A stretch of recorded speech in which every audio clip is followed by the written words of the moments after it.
Hello, welcome back to the next video on the Intellisaurus. This is probably the final assembly video. There's some other videos on software and whatnot, but our robot is fully assembled. He's able to walk. He has the Arduino. He walks around, but now we want to add an extra smart brain to him, not just the spinal cord, is sort of how I like to think about the Arduino board. We're going to add a Raspberry Pi. So what we're going to add is the Raspberry Pi Zero, along with this Seed Studio Respeaker. The Seed Studio Respeaker has two little microphones, one on the left and the right here, so we can get do a little bit of noise canceling and directivity, and it has a speaker mount on it. The first thing I'm going to do is add my mounts to my Raspberry Pi so that it's easy to add. I'm just going to use little M2x6 screws.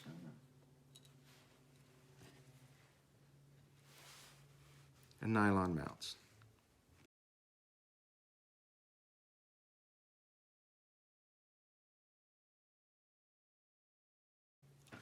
I'm going to grab each of those and tighten them up. All right, I've got 4 little nylon mounts on my Raspberry Pi, nice and tight. We're going to go ahead and put this board on there.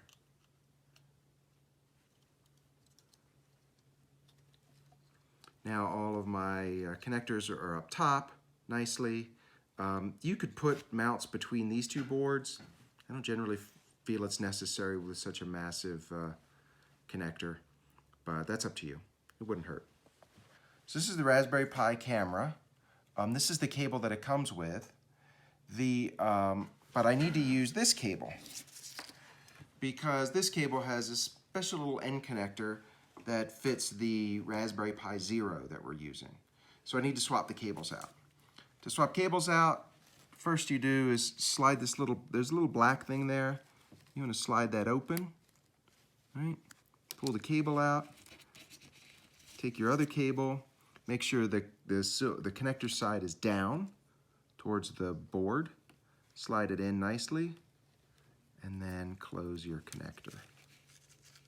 Make sure it's straight. All right, it should be snug.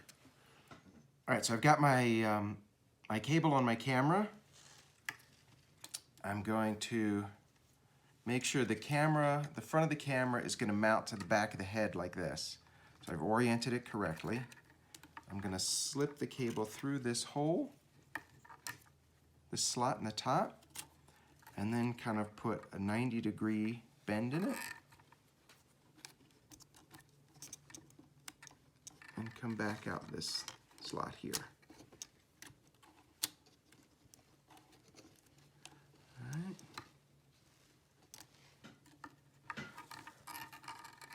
I don't really want to crease that cable. These cables don't like to be creased, but I'm gonna leave it just there. I think it'll be easier if I mount the camera first. So I'm gonna go ahead and mount the camera now. To mount the camera, I've got these little self-tapping screws. These are about 6 mil long, right? But even they're too long. So I run them through one of these nylon 3 mil bolts just to give them a little extra spacer. And I'm putting that at the top of the camera here. And then screw that into one of these mounts in the back of the frill. Oops. This time I'm going to go ahead, before I do that, I'm taking the little cover off the camera.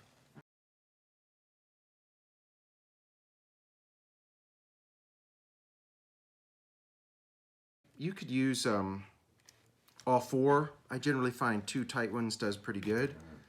The camera's mounted nice and tight to the front. I can see through the front. There's the camera lens, right? He's mounted good. I've got my camera cable feeded through the slot. I'm going to put a bend in it as much as possible without doing a crease.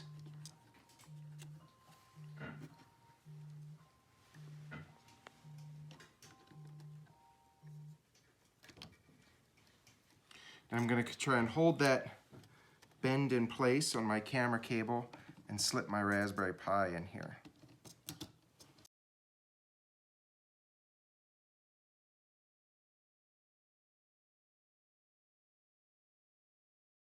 Now my Raspberry Pi is mounted there nice. I'm gonna flip my camera cable around and attach it to the Raspberry Pi, right? So this attachment, I'll move this leg out of the way as much as possible. This attachment is just like it is to the camera. I need to slide this black piece forward a little bit. Try not to pull it all the way out. It's a fragile, that black piece is pretty fragile. Then I'm going to turn this cable around. Again, the shiny connectors should face down and push the black piece back in place. And now that cable should be nice and snug in there. All right, so I have my camera cable coming through a 90-degree bend, not too difficult. The next thing I got to do is add the connector cable. So this connector cable uses this special groove connector. That was something that Reseed Audio uses. And it plugs into this second slot here where the extra GPIOs are. We're just using one GPIO line to talk from the Raspberry Pi to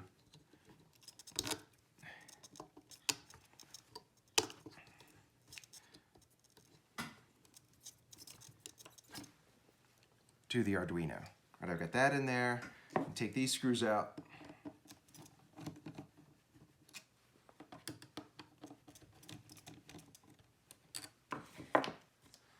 Feed the speaker through. Now the speaker I've soldered on the audio connector I've soldered on that fits to this re-speaker as well. Right. So I'm going to plug that in.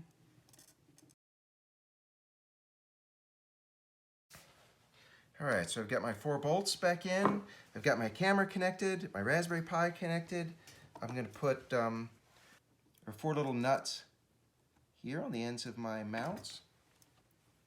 And the last thing I'm going to do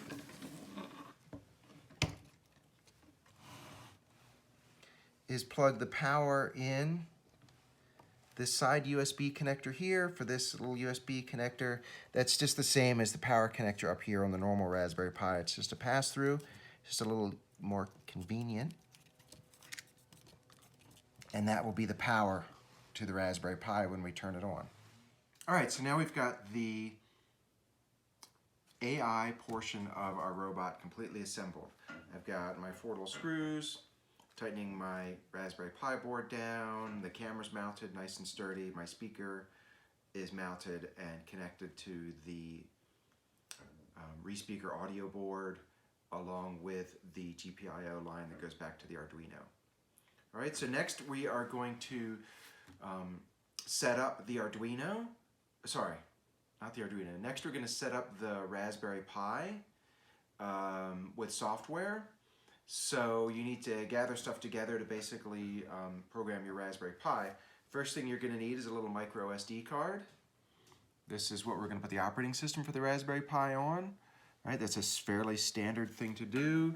You might as well gather a few special cables together. So you'll need some way to go from the USB, right, the mini USB that's on the Raspberry Pi to a standard USB, and then some sort of hub. I use this so I can connect a keyboard and mouse to the Raspberry Pi for boot up, because it's just easier that way. And then for a video monitor, the Raspberry Pi has the small HDMI connector, which is very unusual. So you'll want to get a connector between that and the standard HDMI, and then you'll go from the standard HDMI to your computer monitor. And you'll probably want to get the same USB connector just going to power. There's 2 USB slots on the Raspberry Pi, one for power and one for peripherals. And you could power the Raspberry Pi off the battery as it is right now for development, and that's fine. You'll just be draining your batteries while you're writing code. You can go ahead and plug in this other power port to a wall wart just for development, and it won't power up your... it's best I would disconnect this connector here. while you've got your Raspberry Pi connected from the wall, or it's just for safety. It doesn't have to be that way. It's just, I recommend it. All right, so let's move on to the next video about programming the Raspberry Pi.